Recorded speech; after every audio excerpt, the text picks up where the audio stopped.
What is going on, guys? Thank you so much for tuning in.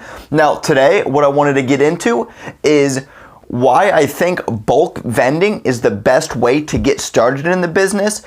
And this is going to go through some pros and cons of the bulk vending business for those of you who are either just starting out in the business like myself and are not really sure which direction they want to take it, if they want to move into full line, honor boxes, or just primarily stay with bulk, or those of you who have not done anything with vending and really just want to get started and see if it's a business that they're interested in pursuing.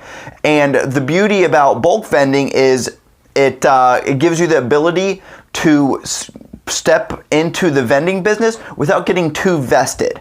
So I'm going to go through and break down all the pros and cons in just one sec for you all, so you can kind of make a decision on your own, because for some of you, sure, starting out with full line might be better, or starting out with honor boxes might be better. I just want to share why I think bulk vending is the best way to start and why I chose to start with bulk vending. But before I do get into all of that, if you all could just take a quick second to hit that like button down below, really helps out a lot. I do appreciate it so much.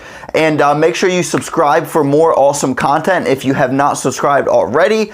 And as always, I love reading comments, so make sure to leave a comment down below as well. I love interacting with you all. But anyway, guys, let's get right into it. So first, I'm going to start off with kind of the cons, because I'm a bad news first kind of guy. So first off, let me look at my notes here, is just when you start off with bulk vending, it's a low amount of revenue, or it's a low amount of gross sales.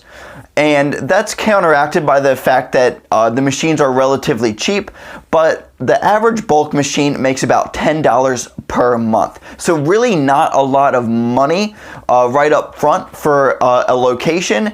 However, that's something that is not completely negative, because you can just get more and more locations and just grow from there. Now, the next kind of con, the machines are a little bit easier to steal, and they're usually pretty small. If you've watched, you kind of see some of my single head gumball machines. I can just throw it over my shoulder and walk on my way. Now, it's not very common for them to get stolen, but it is possible. I've been talking to this one gentleman who's been doing vending for 10 years. He's had, I believe, 40 machines, and he has only had 2 stolen over the course of that entire time. So not too bad, but just be aware that that is something that if you're in this business for a long time, you will probably encounter a machine or two getting stolen.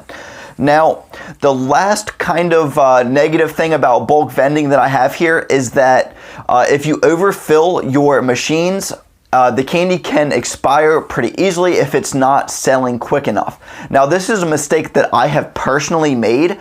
Starting off, I filled up one of my triple heads all the way up to the top with peanut M&Ms, and I ended up having to dump them. They weren't completely bad, but I didn't feel comfortable selling them because they tasted fine, but they were starting to crack, so I didn't want to sell them in my machine because people might be dissatisfied with that. So make sure you are not filling your machines all the way. Even just a small amount will do, and it'll last quite a while, a lot longer than you may think for what's in there. Now, going on to all of the positives, and there's actually way more positives in my opinion for bulk vending than there is negatives. I only have the 3 negatives here. So first up is one of the greatest parts about bulk vending is it is such a low barrier to entry. If you can find a used machine on Craigslist or Facebook Marketplace that you can get for like 30 or 50 bucks, and buy a box of gumballs, boom, less than $100, you are in the vending business. Now, personally, I spent a little bit more to start off. I bought 2 triple head machines, and I bought some product, but you can get started for as little as $100. You can really get started in this business, and that's one of the beautiful things, that you can at least get your foot in the door, kind of dip your toes in a little bit and see if it's a business that you enjoy. Now, next up is it is pretty passive as well, which is really awesome for me because I still work full time. I do YouTube and I do the vending on the side, but the beauty of it is, honestly, with bulk vending, you can space out your collections depending on the product every 1 to 6 months. Now candy, probably I wouldn't space out any more than 3 months, but with gumballs, 6 months or even more in some cases you can space out if it's not a super busy location. And you can just let it build up, the quarters build up in the machine for a while, and then go out and collect, say, $50 or $100 or $200 out of that machine. And if you wait long enough, it'll be there if it's in a decent location.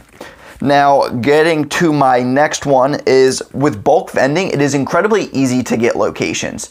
I mean, I wouldn't say it's the easiest thing ever, but it's certainly not hard to find a place that's going to let you put a single head gumball machine or a candy machine or something small. It doesn't take up a lot of floor space.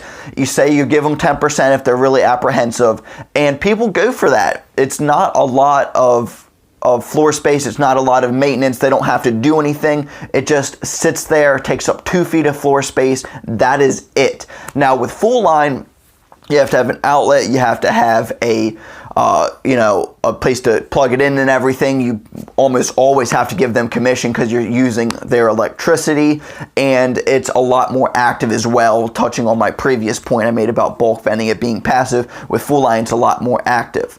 Now you could say that honor boxes are pretty easy to get location, but in my opinion, I will say honor boxes are probably just a little bit harder than gumballs, just because you have to have kind of a counter space, and I feel like a lot less places will be willing to give you counter space versus just 2 feet of floor space by the door or by the wall, where it's pretty much out of the way, whereas an honor box can kind of get in the way if it's by the register.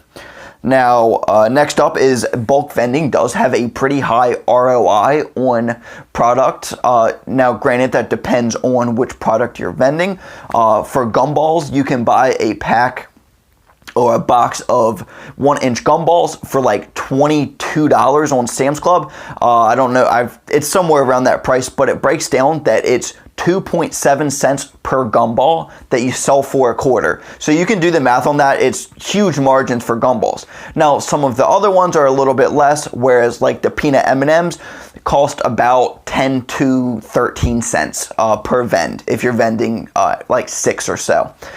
So you only about double your money on the peanut M&Ms, but Skittles also pretty low. It's like 7 cents per vend. I believe Reese's Pieces are like 10 cents a vend. So, you know, the margins are pretty decent. It doesn't take up a lot of inventory either. Now, the last one is for the pros is going to be that it's very basic and duplicatable. Now, what I mean by that is once you get a location, it doesn't take hardly any work to maintain it. You just, like I said, you can space out the collections 1 to 6 months, depending on product, of course, or honestly even longer than 6 months, which I wouldn't recommend if it's toys which don't expire.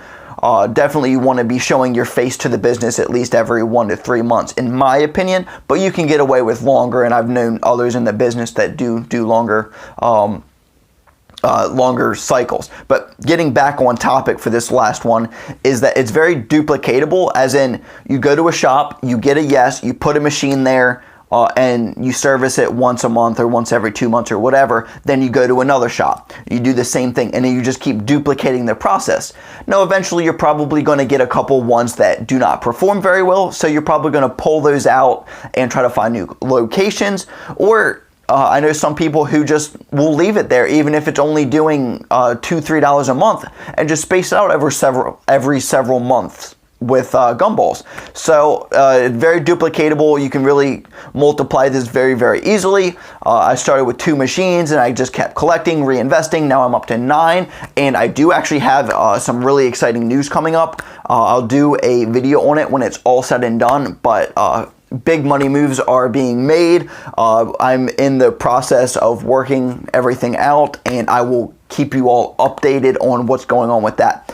But anyway, guys, I hope you enjoyed this video, and I hope this was able to help any of you that are either just getting started or or thinking about getting into the vending business, on what route they want to take, or, even those experienced vendors. I really hope that maybe you could even learn something from this, because at the end of the day, there's always valuable information we can learn from each other, regardless of how new or how old we are in the business, or how much knowledge or what lack of knowledge. There's always something more that we can learn.